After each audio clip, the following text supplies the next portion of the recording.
Okay, I think it's time for us to begin. You know, the obligatory 5 minutes had gone by.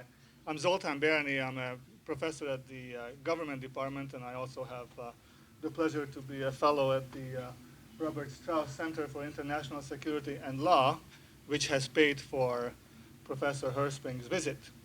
So I'm going to introduce him very briefly and yield the floor to him. He is one of that rare specimen. He actually has been involved in 3 different careers. He was, for 20 years, a senior diplomat in the United States Foreign Service, having served during the Cold War in Warsaw, East Berlin, and Moscow, as well as a number of assignments in the State Department and the Pentagon. He's a 33-year veteran of the United States Navy and retired as a naval captain. And for the last 16 years, he has been a distinguished university professor at Kansas State University. Already during his diplomatic career, he had published several books with some of the most distinguished university presses on a wide number of areas. But his most important work has been on Eastern European and Russian civil-military relations, as well as American civil-military relations. He's the author of 12 books, single author 12 books, which I think puts most of us to shame. And these books have received a great deal of accolades. It's okay you can write a lot of books that are not good. It's very hard to write a lot of books that are good. So it would not surprise you that he's a workaholic, and it doesn't matter when I call him or email him between 4 a.m. and 10 p.m., and I'll get an instant response on email, and sometimes I'm wondering when does he sleep. But at any rate, he's here today to talk about American civil-military relations for a change. In this area, he recently published a terrific book called Civil-Military Relations, American Civil-Military Relations from FDR to George W. Bush. But his most recent book, In American Civil-Military Relations, this does not involve his other books, is actually this very nicely laid out volume. I love the picture and the title, and it's called Rumsfeld's Wars, The Arrogance of Power. He will talk about both the recent past of American military politics and also what we can expect from the current administration and its relations to the armed forces. And please join me in welcoming Professor Dale Herspring.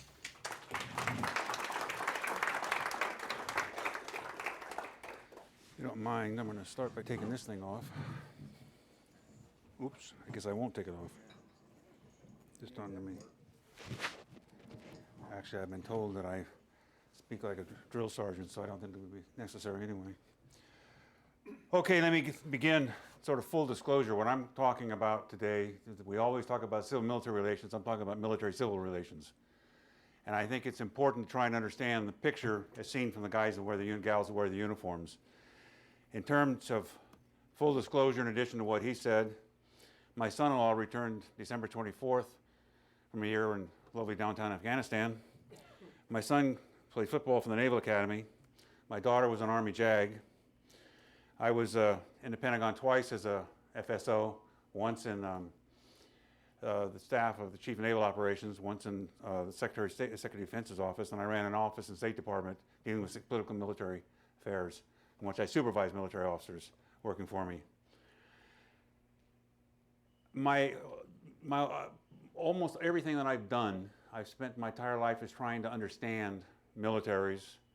I've worked on Polish military, German military, Russian military, American militaries.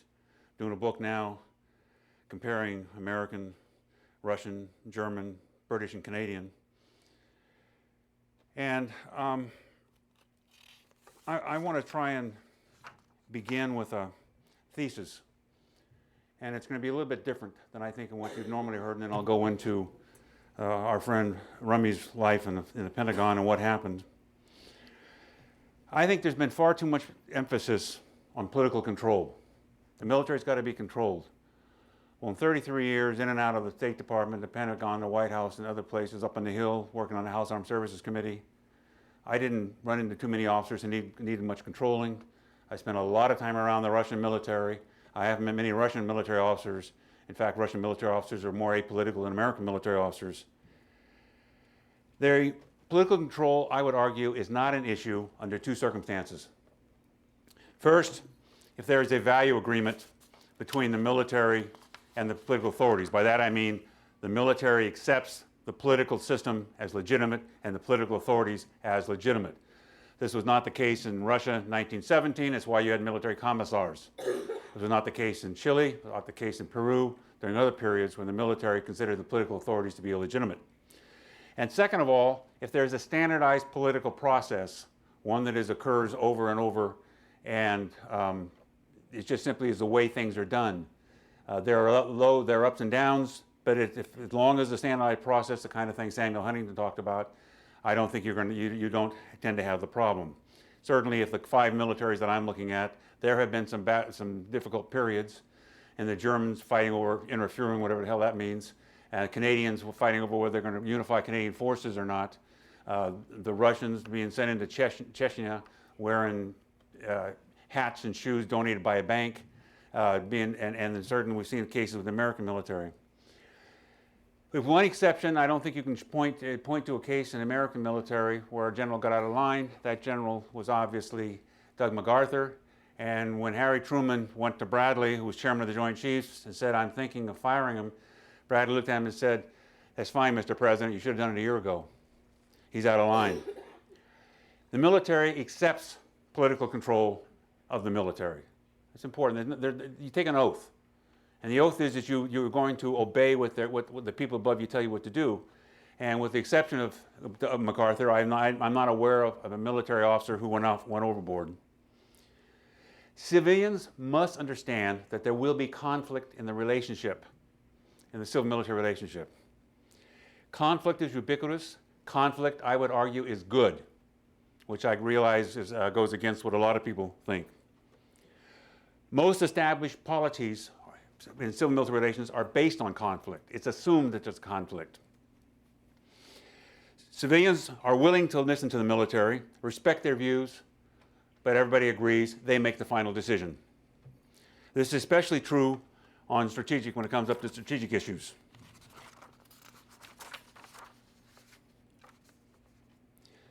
The nature of this relationship is most evident in how civilians deal with military culture. Military culture is different from civilian culture. You tell somebody in military there's a meeting at 1600 and they're 10 minutes ahead of time out standing in a hall. You tell a professor there's a meeting at 1600 and they may or may not show up, and if they do, they may be 20 minutes late. It's a difference in culture, it's a difference in training, and for reasons for it.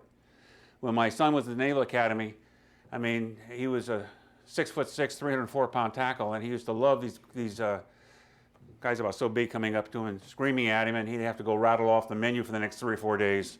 But there was a reason for it. You've got to be able to remember a tremendous amount of material in very short notice. Your mind's got to be trained for it. I write a newspaper article every week. It takes me about, an editorial, it takes me about 45 minutes to do it, and people say, "It's amazing, you're just so brilliant." And I say, no, if you've ever spent time in the Foreign Service and State Department, you either write or you get out. And you learn to write very fast, because something's always due yesterday. And so you learn there's a reason for that to do. When military culture is not respected, there is an increase in conflict. It's exacerbated. If that's what the civilians want, so be it. But a price in terms of cooperative relationship will be paid. Why is military culture, to go a little bit more, so different? The military's job, as one person put it, is to kill and destroy things. There's a special culture which exists in furtherance of that goal. If you want a military, that's what you're going to find working for. Among the characteristics that are considered to be very important by the military: clear chain of command. Don't give me 3 orders. Give me 1 order, make up your mind what you want me to do, tell me what you want me to do, and make it clear. Autonomy in operational and tactical orders. Don't be like Lyndon Johnson, who said they're not going to bomb a damn outhouse in Vietnam unless I know about it. and pass on the takeoff of every airplane. These airplanes were taking off on bombing runs, and he was clearing them in Washington. Don't tell me how to suck eggs. You get somebody, a submarine commander, spent 20 years in his little cigar under the water. I mean, I don't know how many of you have been on a submarine, but it doesn't take you very long to get on one to begin to realize you're out of your world. This is a whole different world. I can remember being in a CQB command control communications on a command and control ship, and all you saw were just computers all the way around. And very quickly you begin to realize, well, I'm not going to try and tell that guy how to run this damn thing, because we'd be in trouble fast. Most importantly, and at the high level with the senior military, is respect for the views of the military. That does not mean doing what the military says. It means you respect what the people do who put 30, 35 years in uniform. They didn't get to be 3 or 4 stars. Oh, there's some dummies that get up there, but by and large they've got there because they knew what the hell they were doing, and they've passed all the little jumps on the way up there. And what they expect from a president, what they expect from a Secretary of State, is that their views are respected. Thank you, General. I appreciate what you said. I'm going to do something else. No general can ask for more than that. And I don't know any general who does. They may go back and may bitch and groan and so forth, but that's fine. They've been listened to. The civilians have the final say.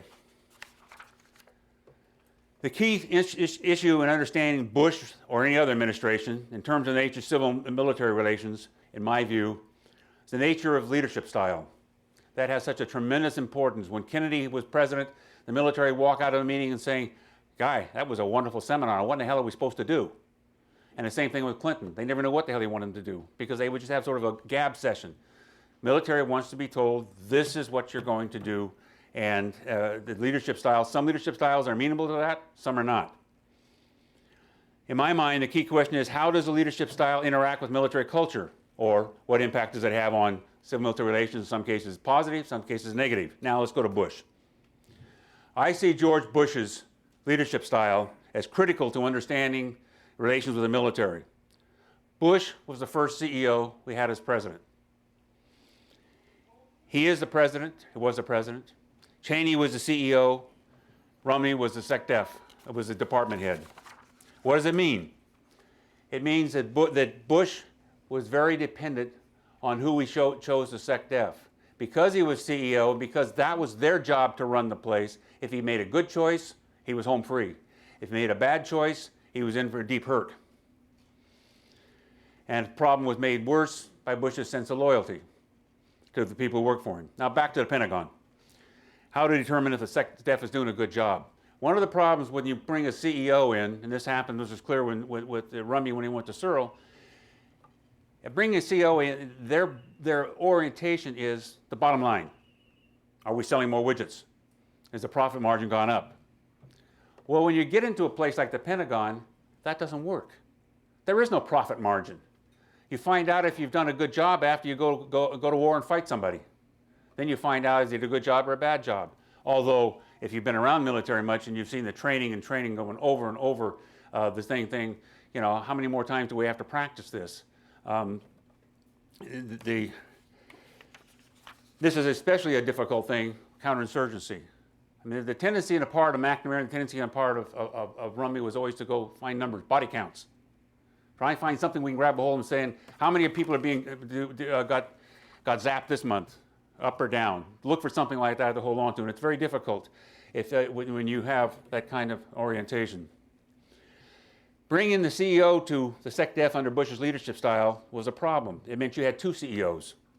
This is especially evident in the way that SecDef treated the military. As noted before, there's always going to be debates. I want another aircraft carrier. I want some more F-22 Raptors. I want another division. That's always going to happen. But that's not what the problem is. The simple point about Rumsfeld was he could care less about military culture. He ignored it. Indeed, he had disdain for the majority of the military and had very antagonistic relationship with it. He either neither read nor ignored something the late political scientist at Harvard, Richard Neustadt, once said: presidential power, and you might want to put in there Secretary of State power, is the power to persuade.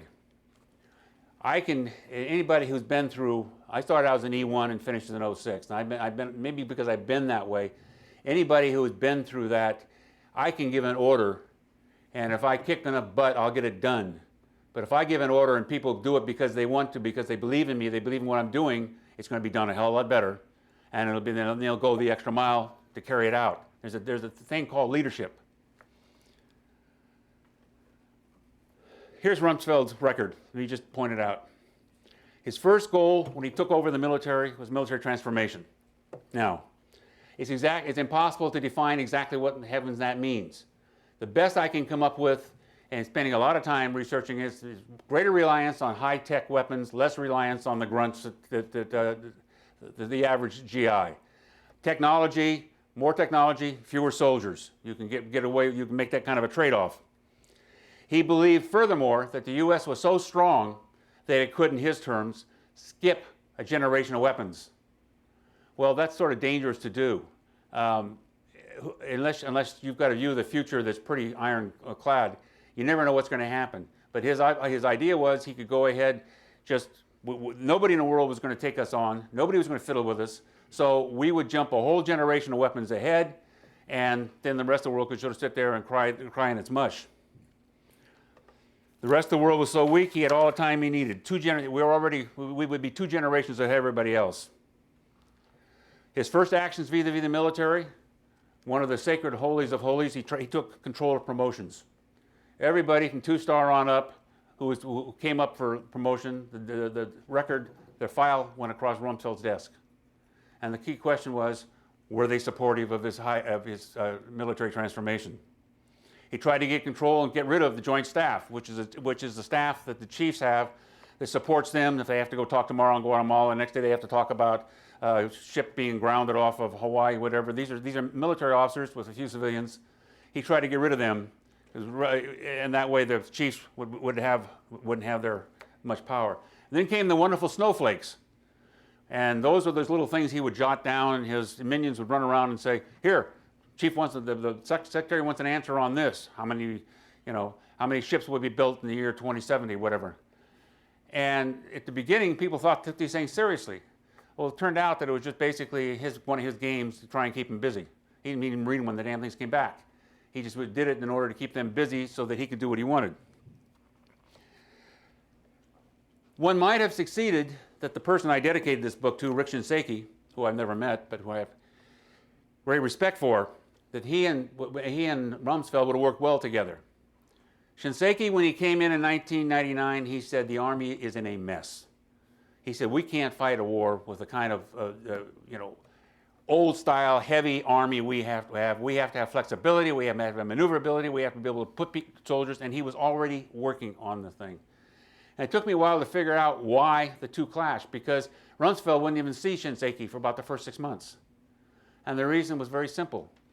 Shinseki and White, who was Secretary of Army, were on the Hill saying, gentlemen, to carry out the missions we've been assigned, we need 2 more divisions. And Rumsfeld's goal was to take 2 divisions away from the Army, use that money to pay for transformation. And so he and Rick Shinseki obviously had a problem from the very beginning. Then one of Rumsfeld's first actions was to set up a working group in the Pentagon to look at the future of the military, most directly the Army. And guess what? There was not a single military officer on it. He completely cut the chiefs out of it and had a couple of retired Army officers or retired officers, but he completely cut the chiefs out of it. Now, if you imagine if what you're doing, you spent 30 years working on something, this is your job, and you're told the secretary's running his own little group to figure out what our military should look like in the future. Needless to say, the JCS was furious. Civilians began blasting the military. As the comment went around the Pentagon, the floor is going to run red with military blood. The military counterattacks, and one of the things that's happened ever since Harry Truman is the military I learned this when I was on the House Armed Services Committee, don't kid yourself 1 minute that the fact that every morning at the Admiral's mess or the General's mess over in the Pentagon, that there's some congressman being invited, that's not plain politics. I mean, just by happens that the Chief of Staff of the Army says, oh, by the way, we happen to need such and such. The military's not stupid. Soon, you're getting complaints inside the Pentagon. He was called imperious. Another noted that when Colin Powell was very inclusive, Mr. Rumsfeld's the opposite. We've been kept out of the loop. As one put it, we've been disenfranchised. Now, Dick Myers. I have great respect, personal respect for Dick Myers. I've met him in things. I interviewed him for the book. He's a K-State graduate. I've seen him out there many times.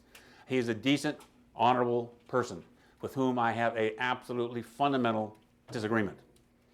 And I think I'm more charitable toward him than he is toward me in terms of that disagreement, but then he sat where he sat and I sat where I sat. Rumsfeld was furious with Shelton, who was Rumsfeld's predecessor. Why? Because he said to Sheldon, he said, look, I'll tell you what, General, he said, I don't want you talking to the president on anything unless I'm there. To which Sheldon said, sorry, Mr. Secretary, but there's the 1986 Goldwater-Nichols Act, and according to that, I am the primary advisor to you and the president, not you through the president through you. Rumsfeld was furious, and so he waited him out. Dick Myers was put in for two reasons. One, Myers is a very bright individual. He came out of the Space Command, high tech, transformation, the same world he was looking at. And second of all, and I've argued this with Myers, Myers believes that it's not the military officer's job to disagree vigorously. You can disagree, but by and large, you just sort of say, okay, Mr. Secretary, you do it your way. In fact, by 9/11, it looked like almost that that Rumsfeld was on his way out. And we all remember the Rummy show after 9/11 when he came on and became a soap star, and it saved him. The picture of him carrying the stretcher outside the Pentagon, the idea of changing SecDef at a time like that was unthinkable. In fact, it did not change anything about Rumsfeld the way he dealt with the military. For example, General Jones, who's now the NSC advisor, excellent officer. He was made Cinq-Year. Job never held by anybody but an Army or Air Force officer. Putting a Marine in Cinq-Year when they're probably put almost all the Marines in Cinq-Year in this room was a slap right in the Army's face. And then he went ahead and he named 14 months prior to the time that Shinseki was to retire, he named Jack Keenan his replacement, making him thereby a lame duck, something that's absolutely unheard of. Then General Greg Newbold, a three-star Marine general, director of operations, the staff, resigned because of the manipulation of data he saw taking place by civilians, and I'll get into them more later. To give you the kind of things that happens, the Crusader, there's a lot of question whether a lot of people think that Rumsfeld was right to get rid of it. But the point was what he did is the Army came and said, can you give us 30 more days to make an argument for it? Paul Wolfowitz said yes. 2 days later, Rumsfeld said, I don't give a damn what he says, it's done. That's not the way that people are used to being treated.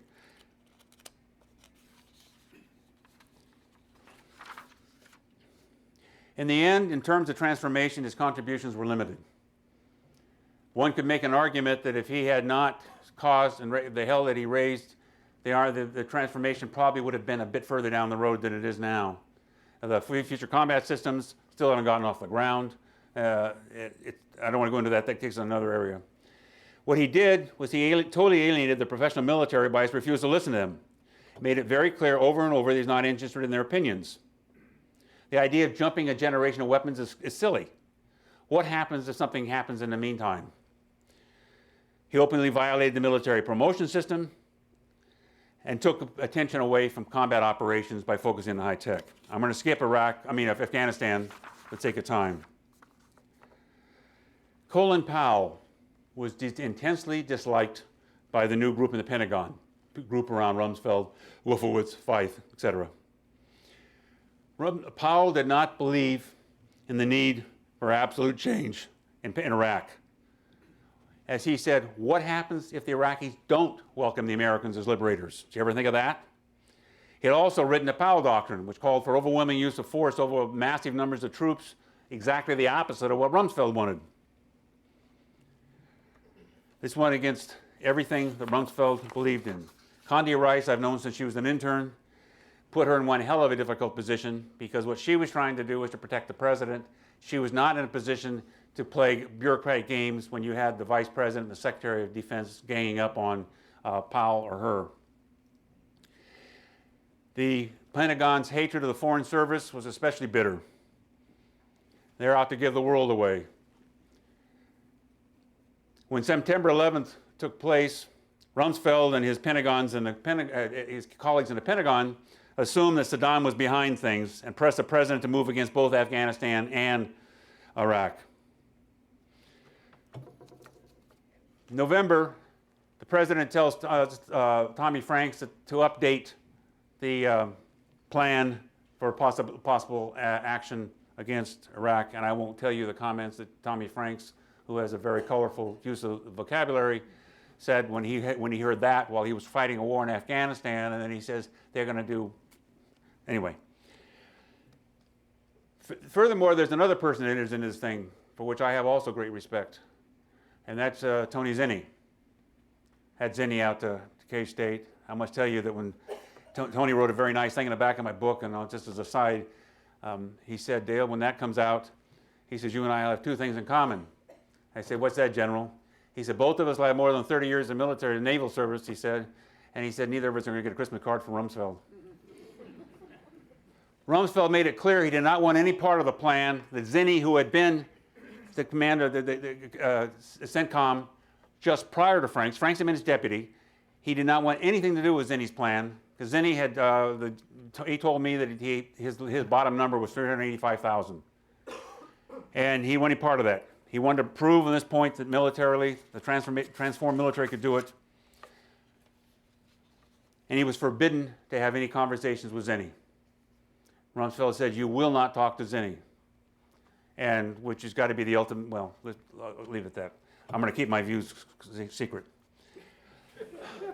Rumsfeld's strategy was to outlast Franks. Every time Franks came up with a plan, Rumsfeld said, it's interesting, but I think we can go lower. And he would send it back and go lower. I must say quite honestly, I don't have a hell of a lot of respect for Franks, and a lot of senior Army officers that I've talked to say it's typical Franks. I mean, he could have simply said, look, Mr. Secretary, and this is sort of my view. When I took an oath as an officer, I took two oaths. First of all, I took the oath to obey the officers appointed above me, and second of all, I took an oath to the people under me. And if I ever felt that they were being misused, I could have put my, I'm out of here. You can have my commission on a spot. I'm just not gonna go on with this. Franks knew the problems. I mean, you read his memoirs to show you what a man of courage he was. He says, I went in to talk to the secretary. We talked about numbers and went back and forth, and then he took my wife and I to dinner. He does not come across as a very exceptional person, nor does Casey, nor does Abizade.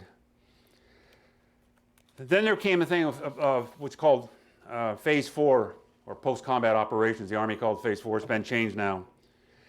Military, the Army particularly divides operations into four sections: preparation, attack, carrying through the hostilities, and then post-combat operations. Rumsfeld was worried about the first three.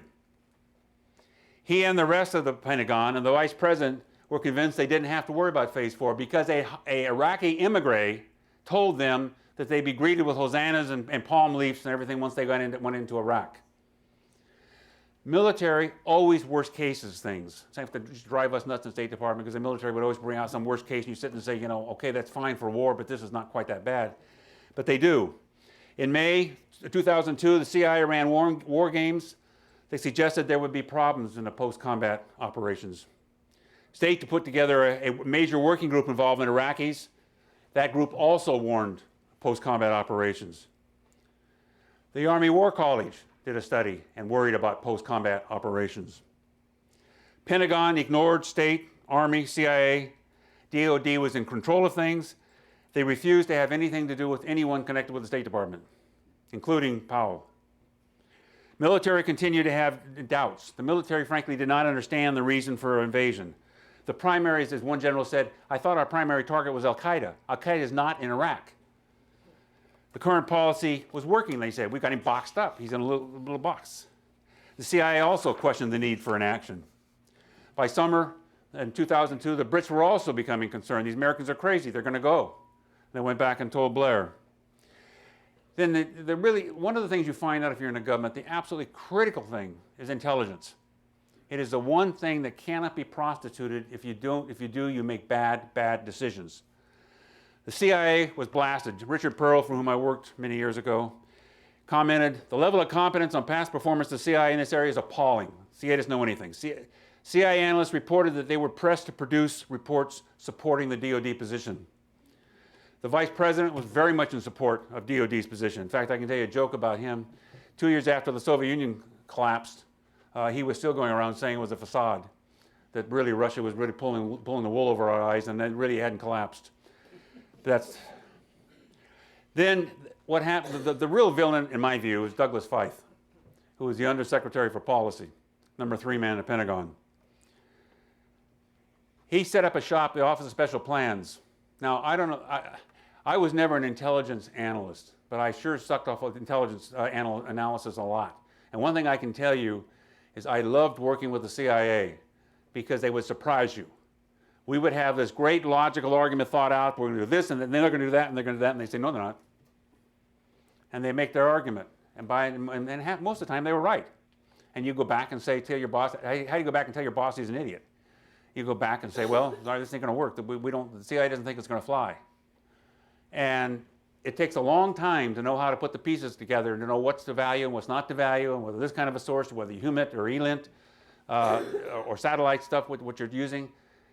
You don't set up one overnight, and that's what Feith did. He brought in some Naval Reserve officers, and he put them in this little room.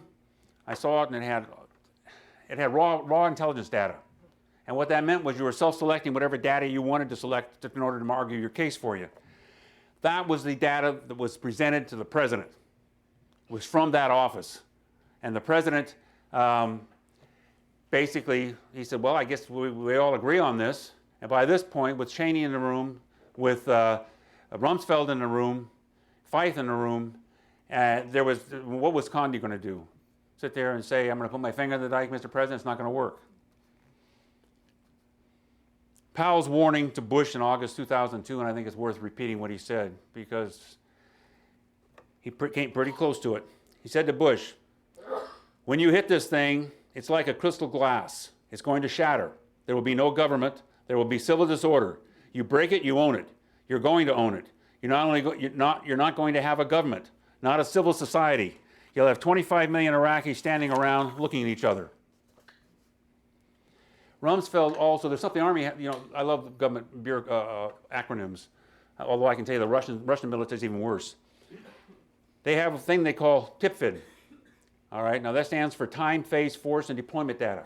This is a big plan that when you go to war, it tells you where every soldier, every airman, every Marine is to report, when they're to be moved, who's going to move them, who's going to handle this. I mean, it's incredibly complex.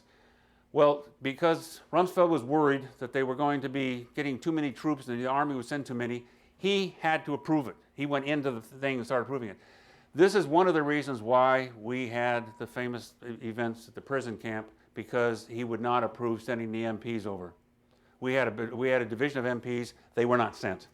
And so what you did is you used West Virginia reservists to guard a prison, and instead of having the regular frontline MPs who knew how to do the job and would do the job, they weren't there. It's the first time in U.S. history, I'm aware, and I'm not a historian, so I may be wrong, that a SecDef is so mismanaged, so micromanaged matters. He was worse than Lyndon Johnson. Another case, Powell's UN speech. There was a major, you remember when Powell went up to the UN and spoke, and there was a major fight over it.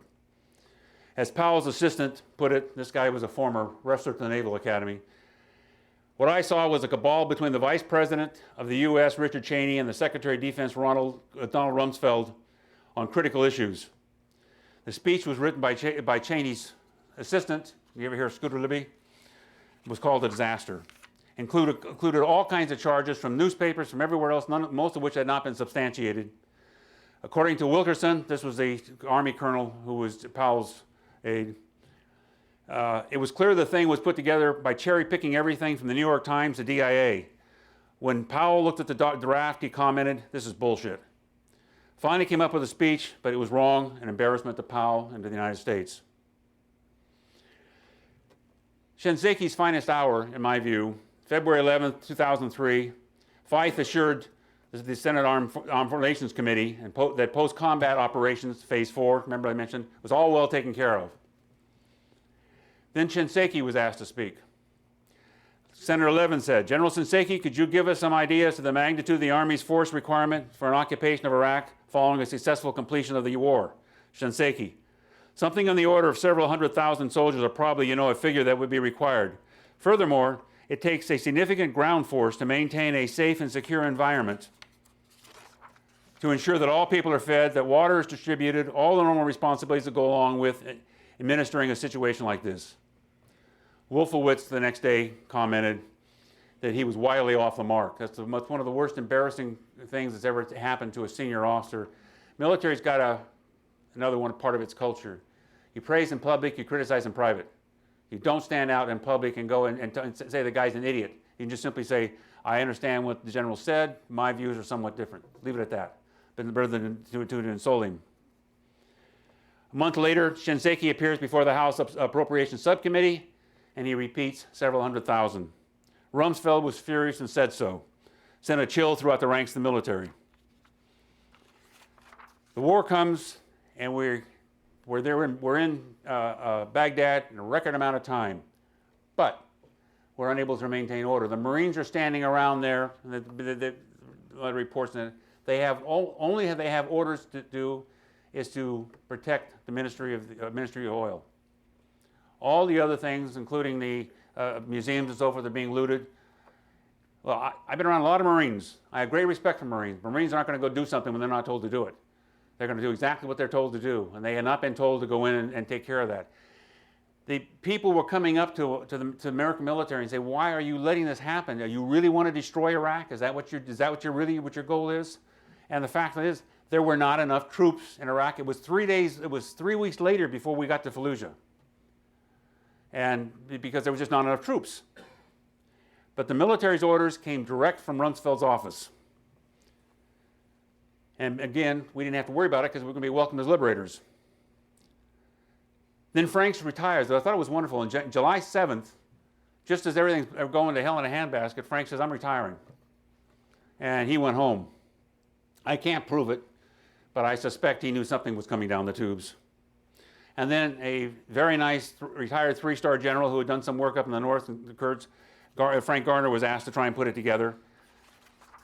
The first thing you've got to learn is if the military, unless the boss says that that's a top priority, the military is not going to pay attention to it.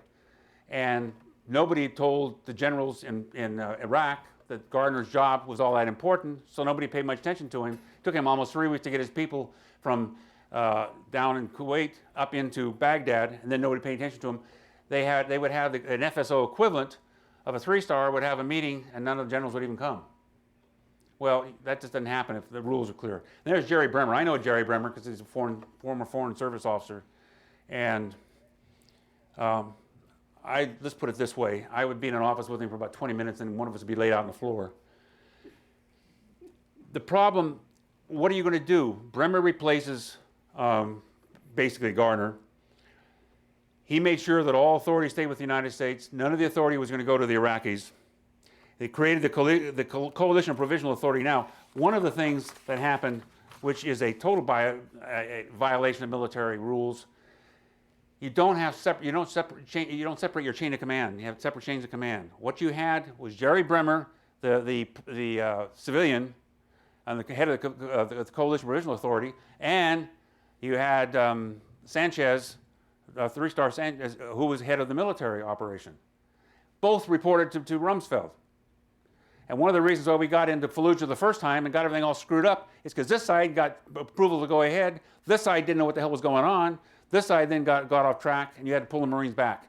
And I can tell you, some of you may have been Marines, but you don't do that to Marines. You don't take them out, you don't put them in combat and say, oh, by the way, come back out of combat now, after they've got their buddies laying there in the ground. Then there were two wonderful screw-ups that came right out of Feith's office, but were approved by Rumsfeld, two of the biggest blunders we've committed in a long time. De-Ba'athification, something like denazification. We're going to do that throughout the country. The generals came and said to Jerry Bremer, don't, for God's sakes, being in a Ba'ath party is just like it was being in the Communist Party in Russia. If they're the 100%ers, okay, we know who they are, we'll take care of them. But for God's sakes, don't go after everybody who's been a member of the Ba'ath party. A lot of people have to get their jobs. And Bremer said, I don't care, we're going to get rid of them. So they did, and guess what? No doctors around, no teachers around, no lawyers around. And they thought what's going to happen is we'll get these guys out of here, and then these other guys will go backfill for them. No, they didn't. They're not stupid. You go backfill for somebody up there that's been pulled out, and you're going to live very long. And then the second one, which was even of more brilliance, was to disband the Iraqi army. Iraqi soldiers are coming up to our troops in the city of Baghdad and said, for God's sakes, we're here. Yes, we all disintegrated and got bad, but we're here. Sir, I can have you in a week, I can have 50,000 troops out there in that base out there. Because the way it works in Iraq is different from here. Iraq, it's the generals find the colonels find the majors find lieutenants find the sergeants. It works down that way. And if a general says he can do it, he can. And they said, no, we're going to go ahead and get rid of you. As one officer, the American officer put it, it was a case of proud men being unnecessarily humiliated. Or to quote another, when they disbanded the military and announced we were occupiers, that was it. Every moderate, every person that had leaned toward us was furious. One Iraqi who had saved my life in an ambush said to me, I can't be your friend anymore. Rumsfeld, well, you've heard the thing, everybody had problems. Look how long it took us to, justice took time, patience, trial and error, years of hard work before the founder. Our founders got it right, so too it would take time. He would continue this line on and on and on and on. Throughout that next period, and I'm going to speed ahead because I want to leave time for questions. Throughout that next period, Rumsfeld there were two occasions when what happened is Rice took some of his authority away. And one time when he was traveling abroad, Rice and the president agreed that they were going to make a change. And then another thing, they started White House working groups, which is a euphemistic way of saying the White House is going to take control of things. When in March of 2006, 2006, I'm sorry. I'm bouncing all over the place here. We had the famous case, Attack of the Generals, and I've talked to this in Fort Leavenworth, and this is an issue on which honest men can disagree. There are officers at Fort Leavenworth, and particularly 05s, who have no qualms about putting a letter to the editor in the newspaper blasting some policy that's being followed. The question comes, does a retired officer have the right to go ahead and go public and blast public policy? Dick Myers is on one side, Colin Powell is clearly on the other side. And that is in fact what happened. On March 19, 2006, Paul Eden, Rumsfeld is not competent to lead our armed forces. Then on April 9th, Greg Newbold, who was the one we mentioned earlier, U.S. troops were used with a casualness and a swagger that are the special promise of those who have never had to execute missions or bury the results. Several days later, Swanwick reentered the debate. I believe we need a new Secretary of Defense because Secretary Rumsfeld carries too much baggage with him. Then my hero, Tony Zinni, blasted him for throwing away 10 years of planning. And then Major General John Baptiste. The trouble with Donald Rumsfeld is that he's contemptuous, he's dismissive, he's arrogant, and he doesn't listen. Major General John Riggs told NPR that Rumsfeld had helped create an atmosphere of arrogance among the Pentagon's top civilian leadership. This is where I got the title for the book, by the way. I haven't thanked him for it, though. They only need military advice when it satisfies their agenda. Rumsfeld responded by saying, well, 5 or 6 generals, what's that amount to? Well, I hate to tell you, count up how many generals there were who had served in Iraq in the recent period, and 5 or 6 comes out, because there were 3,000 retired generals and admirals, Well, if you count the number who had served in the recent past and knew something about what had happened in Iraq, 5 or 6 was a hell of a lot, because each one of those men had served in Iraq and led troops in combat. Rice came out in April, said, I know we made tactical errors, thousands of them, sure, but the decision to take down Saddam Hussein will be respected by future generations. Rumsfeld's furious. He says, I don't know what she's talking about, to be perfectly honest. He then started comparing anybody who criticized Iraq to those who appeased the Nazis prior to World War II. The end came, and I don't know how many of you are aware of it, but there are newspapers, Army, Navy, Air Force, Marine Corps Times. They're all, you see them on bases all the time. They are not controlled by the military. They're independent. And they oftentimes tick off the military for things that they say. All 4 of them came out and said, the one thing that the majority of Americans believe is that Rumsfeld has failed. When the nation's current military leaders start to break publicly with their defense secretary, then it's clear he's using control of the institution he heads. He had already offered his resignation with Bukrab. Now, the question comes back, and I'm going to get my other comments I put in here on the current situation. I actually, to explain to you what's wrong, is I made a much shorter one than I was told to make it longer, so I have now combined two. Okay, Gates came in. Now, why was Gates important? I've known Gates since we were analysts. I was in the State Department, and I was in the Soviet desk, and he was out at CIA. No, I would not have said he's going to do that. He's going to be there someday. The difference between Gates and Rumsfeld was when Gates came in, he made it absolutely clear that Mike Mullen, who is not somebody to mess with anyway, when Mike Mullen has something to say, Mr. President, he will say it to you. And I could care less if he agrees with me or not. I want you to hear what the uniformed military thinks, and that's exactly what he's going to do. And to Gates' credit, he sat there and had cases where the president has said something to him, and Mullen said, Mr. Secretary, I'm not certain we can do more than 30,000 troops in Afghanistan. I think we may not be able to do that. When you have the CEO image, that's fine if you get the right kind of a guy. He worked through the surge.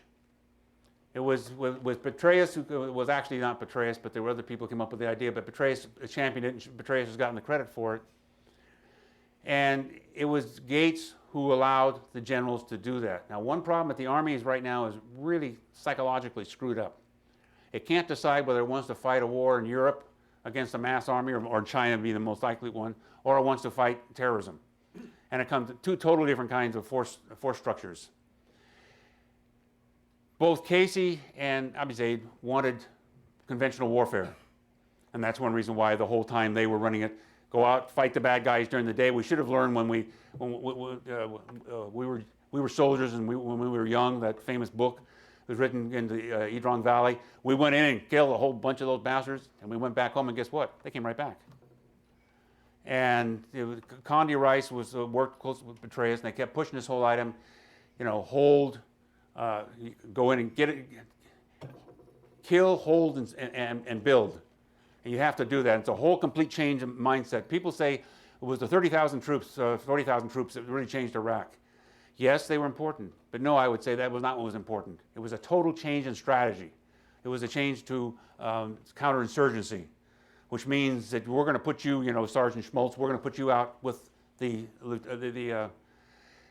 other guys. And I was reading today a book by a Navy physician who was there, and what some of the extremely interesting things were when you got to work with the Iraqis. How they fouled their toilets up, and they wouldn't use toilet paper, and they just sort of wiped their hands and so forth. And he said, I'll never shake the Iraqi's left hand for the rest of my life after this. This was the kind of thing you have to get used to, and you have to learn to live with. You don't have to do that when you go back to the American base at night and you have your color TV and so forth.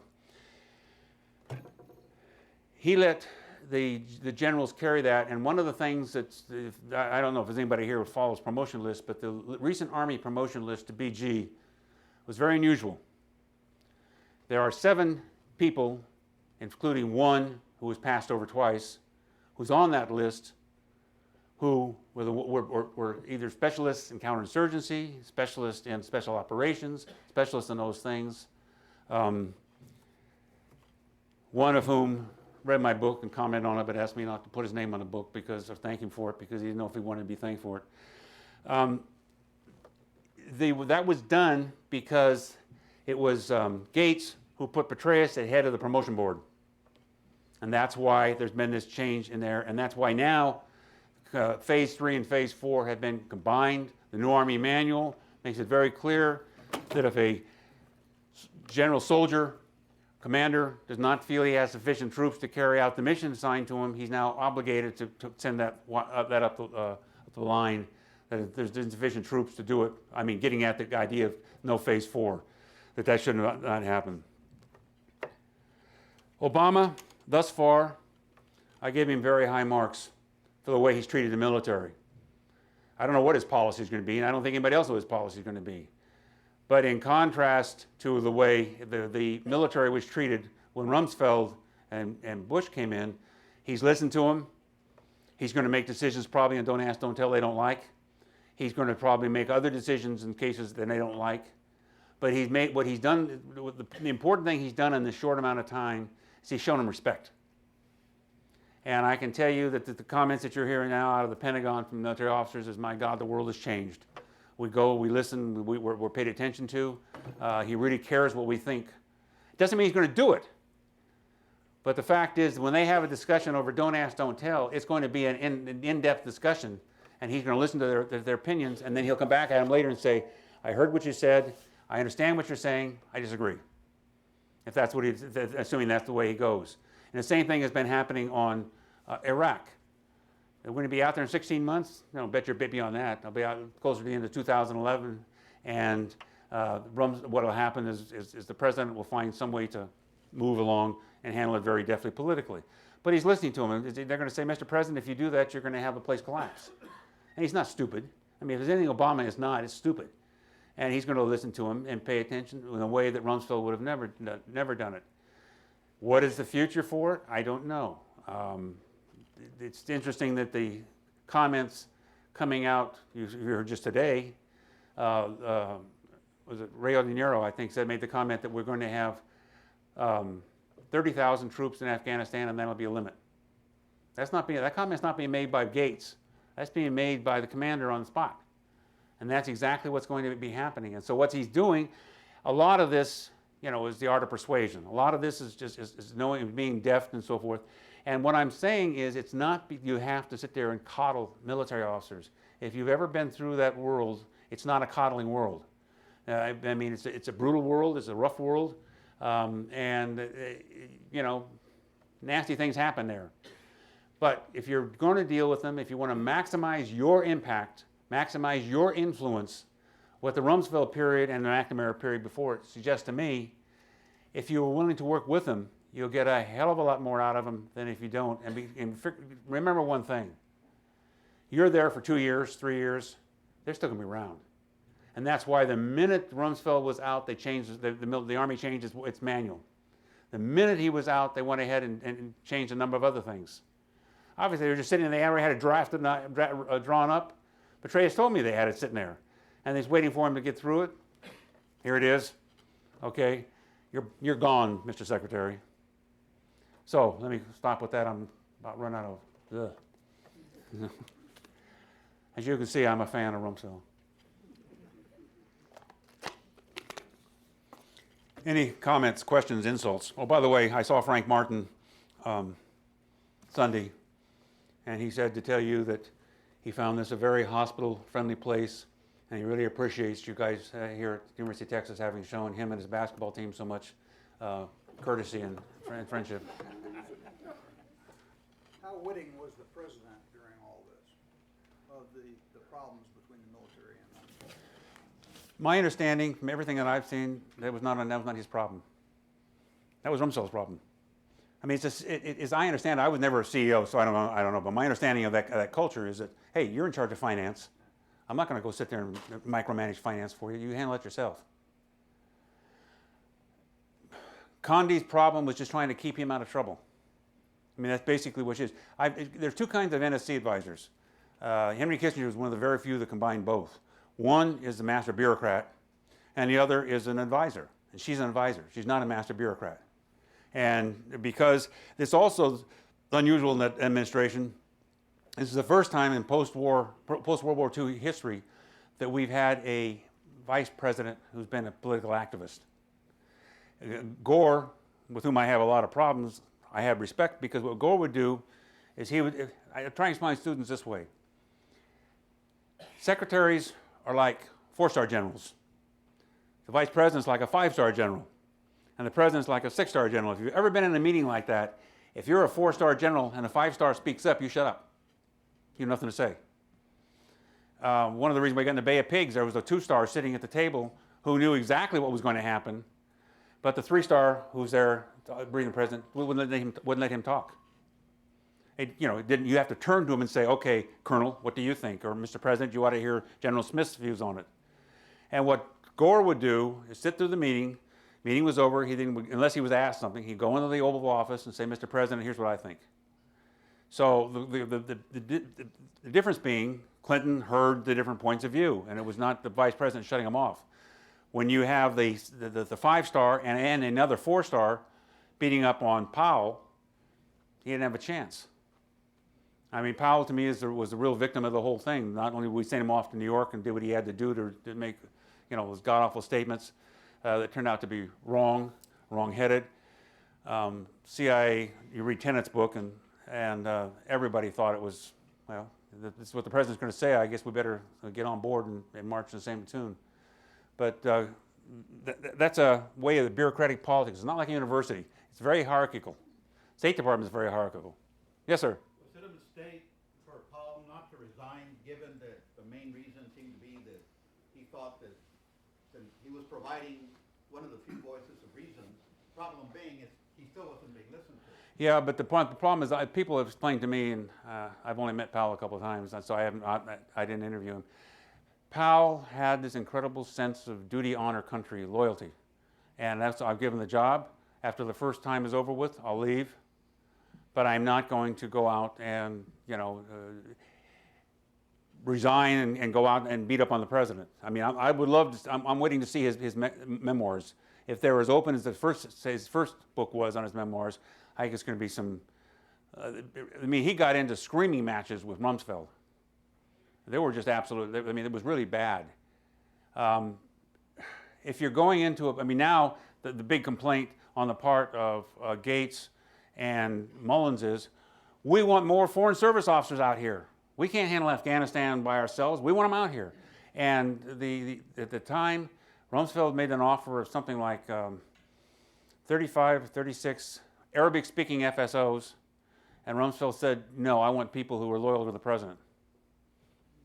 And believe me, having spent a good part of my life in that organization, yes, they're more willing to rely on negotiation than force. That's sort of a part of being an FSO. But on the other hand, don't tell me that people who speak Arabic, and General Wallace told me that he said the biggest mistake we made, our biggest shortcoming in Iraq, is we were culturally illiterate. Some soldier couldn't figure out why when he went up to a woman and put her hand on her shoulder, the old man pulled out his knife and tried to kill him. Now the Marine Corps and the Army, in fact, my son-in-law went through Fort Riley before he went to Afghanistan. They go through cultural sensitivity training just in order to try and not go over there and make a damn fool out of yourself. And they're taught enough Arabic words to at least do hands and feet sort of thing. Officers are now going to school before they go to try and understand this is a different culture, and they do things different. And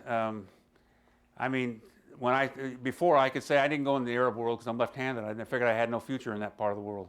And people look at me like I'm nuts. Nobody who's come back from Afghanistan or Iraq looks at me nuts. They understand exactly why the problem is. Yes, sir. Three things, sir. In regards to the ballot in Baghdad when it first entered into the destruction that took place there, is there anything in the military right now called the civil affairs military government? There was no military government. There was a coalition provisional authority. It was a civilian one. In our military right now, do they exist? With civil affairs? Civil affairs and military government, yes. Oh yeah, we have. My understanding, I'm not no expert on the internal part of the Army, but yes, my understanding is they have civil affairs. In fact, it's actually grown. And what they've done now is they've got provisional. What do they call them? Provisional reconstruction teams. Well, those military people are trained to do exactly to take care of what happened there, and to prevent it, and the destruction of the infrastructure. Yeah, but that whole. See, here's one of the things that happened. Because of what Johnson did in Vietnam, by refusing to call the reserves up, the chiefs made a very tactical bureaucratic shift. They put a lot of things in the reserves that you couldn't go to war without unless you called them up, because Johnson refused to recall up the reserves during Vietnam. And so civil affairs was almost entirely in the reserves. Psychological warfare was almost entirely in the reserves. And when they get in the reserves, they don't get the attention they deserve. And what they've got now is, I think they've solved the problem. The provisional reconstruction teams, they have FSOs on it, they have agricultural specialists, they have military officers.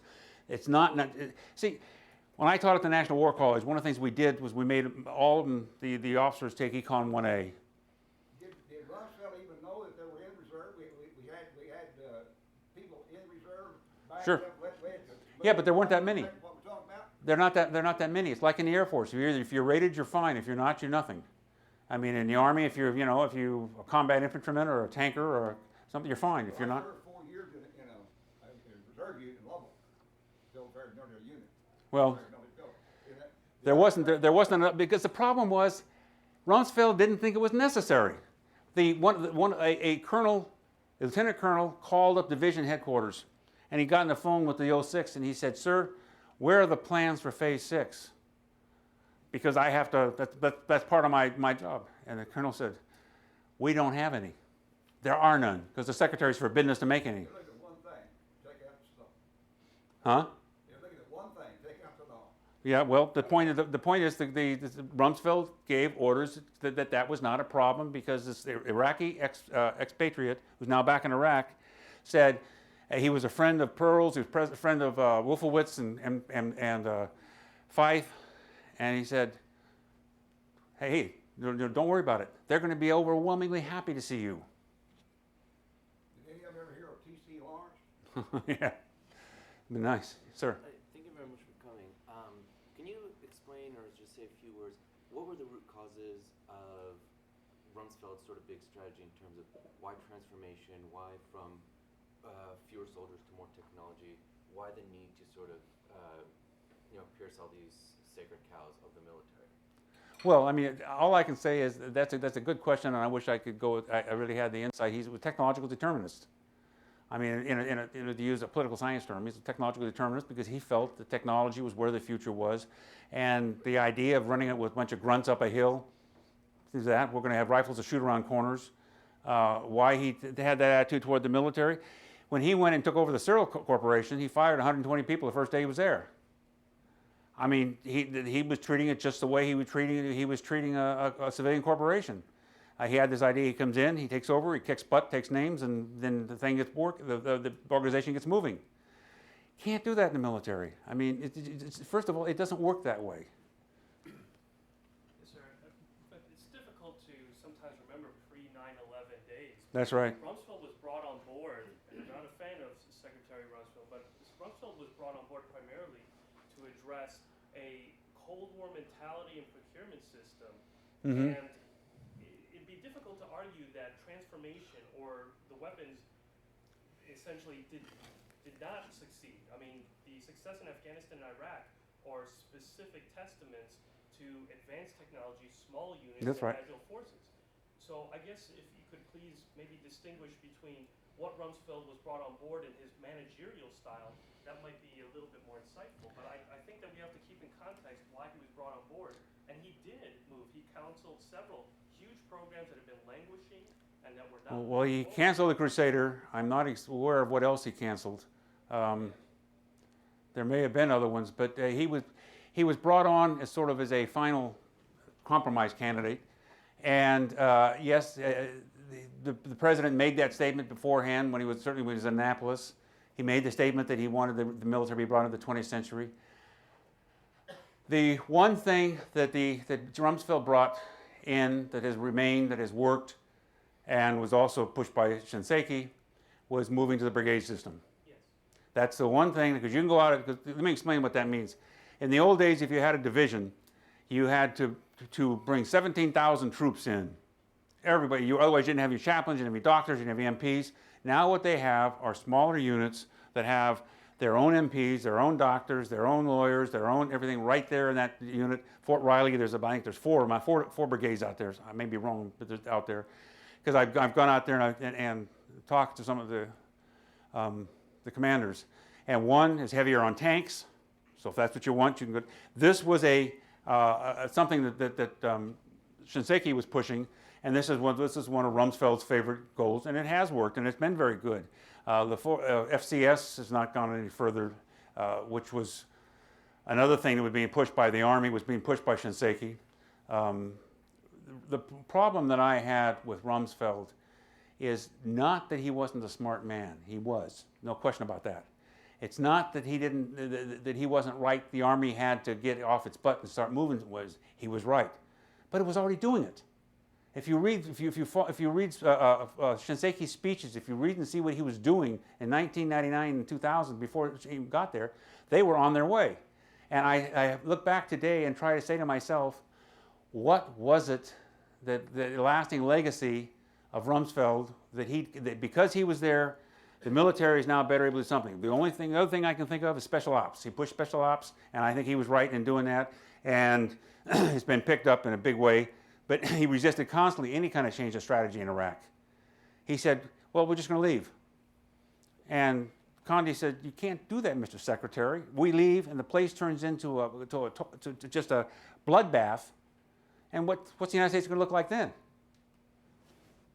Do you foresee trials of any kind, military or civilian, for some of the wrongs that were done by military or civilians?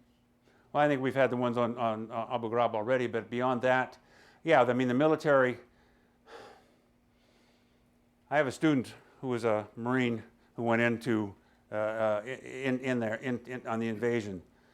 His comment I thought was very poignant, very much to the thing. He said, if you had been with us and you had seen bullets coming at us as fast as they were going, did we do things we shouldn't have done? Oh, you bet we did. We stayed alive, too.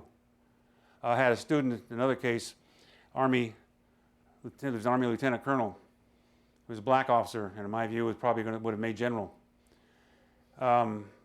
He got in fact, I was his chair for his master's thing. He was in Iraq. His enlisted guys brought this Iraqi to him, and he said, "There's a ambush, and this guy knows where it is, and he won't tell us." So Colonel Wallace took his gun up alongside the guy's head, fired it. And in addition to excreting certain amounts of his body fluids, the guy told him. They then went down the street, and he saved his troops. He was a hero of his troops, and he was cashiered out of the Army. He's now teaching high school in Florida. I talked to him about it. He's a very, very devout Christian, very much a person of that kind. He said, my people were worth more to me than my career. And, he put his mouth where do you have a question? Yeah, do you see any way that we could prevail in some significant sense in Afghanistan? Oh, God, I just did an article for the editorial for that. When you compare Afghanistan to Iraq, you think my son-in-law came back, he was in a town called Kalat. It's in southwestern Afghanistan. Yeah, southeastern Afghanistan. He spent the entire year training the police, built a new police station, had it up and running. 3 days after he left, the Navy SEALs came in on misinformation, blew up the police station, killing everybody he had trained, including the major that he had become a very close friend of. I talked to a 3-star who had commanded Afghanistan. He said, it happens to me too. They won't tell me when they're doing stuff either. There are a lot of problems, and a lot of times it's that kind of thing, because I know of one case in particular. Let me just give you an example. Iraq, you got 3 ethnic religious groups, however you want to look at them. Afghanistan, you got 100. Iraq is a literate population. Afghanistan, they draw pictures. The place is basically illiterate. My son-in-law, we sent over 29 boxes of jackets, shoes, and blankets, because I guess is a nice guy, whatever. He gave it out to this a nomadic group that's sort of the poor in Afghanistan. And to show you where you're coming from, they opened these boxes up, and this old man come up to him, and had one tooth in his mouth, and he said, in my entire life, nobody has ever given me anything. And because of what you've done, my daughter and my granddaughter live. Because they live in caves in the winter and tents in the summer. And they have their goats and sheep. It's going to be an awful lot more difficult than Iraq. the Iraqis are sophisticated people in terms of our understanding of, the thing. And Afghanis are It's a much more primitive environment. It's much more mountainous. It's a much more difficult terrain. I mean, much of Iraq is a sandbox. Afghanistan is not. You go into those mountains, and you know, the big problems involved. So I mean, I think Afghanistan. They say the general said 30,000 is the limit. 300,000 is probably what you need, but I'm just guessing because I don't really know. I mean, my son-in-law's reaction to it was he tried to he was up for retirement, and they said, how about he told him like in 2008 I'm up for retirement. How about that? And they said, how about 2009? So he got to spend an extra year over in Afghanistan. And you ask him, were you successful? He says, not really. Not when the police force that I trained was wiped out by our own people. So I mean, you know, what does they say? Shit happens. I mean, you know. So you don't see a way in which we could... I don't know. I mean, you know, the guy, the analogy that I'm afraid that I'm drawing. Some of you of my level of maturity will probably remember this. Remember Diem in South Vietnam? We didn't like the way he was leading things, so we got rid of him. And Karzai may be on the same boat out. And what happened? The next guy came in? Not much. So I mean, if we're going to go now, I think they've made a major decision. They're going after the poppies. They're going after that, and they're going after the various fiefdoms around the country. You know, whether that'll work or not, I don't know. But I mean, I have enough trouble understanding Putin and what he's doing, not to worry about what Karzai's doing, or Medvedev. Any other questions? Just one question. How do you see Obama handling the situation with the new war? Wish I could answer that. I mean, I wish I could answer that really well. How do I see Obama handling that? Obama has the problem of the liberal Democrat who always gives in to the bad guys. It was only Nixon, a conservative Republican, who could have opened China. I fear that, I mean, Obama is going to get boxed in. I mean, my major fear, I'll tell you, is I think we're looking at the wrong place. My fear is Iran. My fear of Iran is that you just had an election today, and you know the hardliners won in Israel. I cannot, in my own mind, and maybe our friend over here knows better than I do, I cannot imagine Israel sitting by and allowing Iran to have a nuclear weapon. Certainly not with Netanyahu and Lieberman are in positions of authority. And I cannot imagine something goes up that the United States is either going to be blamed or is going to be in the middle of it. If a single Israeli plane flies over, or if they use their submarines that they put cruise missiles on, and they've dropped them in there, the United States will be blamed for it. And the Sixth Fleet would be right in the middle of it. Do you see Maliki, with or without the help of Iran, pushing to get the U.S. out of there so that he can go after the Sunnis? I don't know. I don't know I don't know internal Iraqi politics well enough to give an intelligent answer to that. What about Pakistan? Oh God.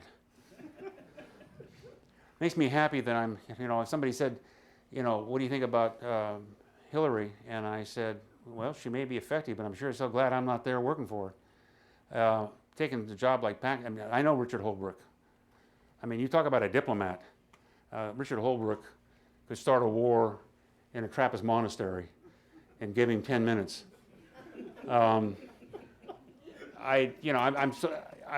have great respect for the one we're sending to the Middle East, but the one sending Richard Holbrooke there, I mean, he eats nails and spits them out too. It's like, if you've ever seen Barry McCaffrey, it's a somewhat similar personality.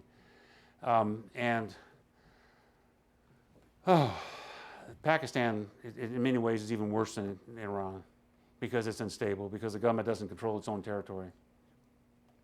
And one thing is Obama's already showed his hand on one thing, and that is that, you know, those drones are still going over, bombing the hell out of the territorial areas. He's not back down on that. I mean, I think people, if you look at the people that Obama, let's say you're a moderate Republican, and you look at security, foreign policy, you're hard-pressed to fault Obama and his appointments, the people he's put into positions of authority. Hillary is not a liberal in foreign policy. Jones is not a liberal in foreign policy. Gates is not a liberal in foreign policy. Mullen is not. Maybe the ladies at the UN, but I mean, that's not where the action is. I don't, I mean, if I were a liberal Democrat, I'd be, and I had favored that line of policy. What does he say about, okay, Iran, we'll talk to you, but you damn well better come across or we're going to beat the hell out of you. I mean, that's the message that's been given by basically the Obama group saying, yes, we'll talk with Iran. I mean, what is aggressive diplomacy? I spent 20 years in diplomacy. I don't know what the hell it is. Other than the fact is, put your hand down there and then I'll cut it off. I mean, the problem for any Democratic president is always that they look, how do you guys are weak. You're weak on defense. You're a bunch of wimps. And so he's going to have to try and deal with that. And I think he's probably one of the more intelligent people we've had in that office in a long time, and maybe he can. Although if you look at the stimulus, I mean, he's dropped the ball about 6 times on that so far. So I don't know. I mean, he's learning. Was only in the Senate for 2 years. Anybody who can go out and, do street work, obviously he's got some smarts. So, I mean, I just think we have to give the man some time to see where he's going to go, because I don't know where he's going to go.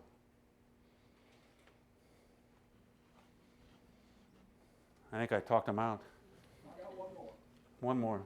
Have you given any thought to the possibility that the Iraqis perhaps deserve some credit for the success of the surge and the fact that they decided that the dumb Americans just don't keep feeding men over here?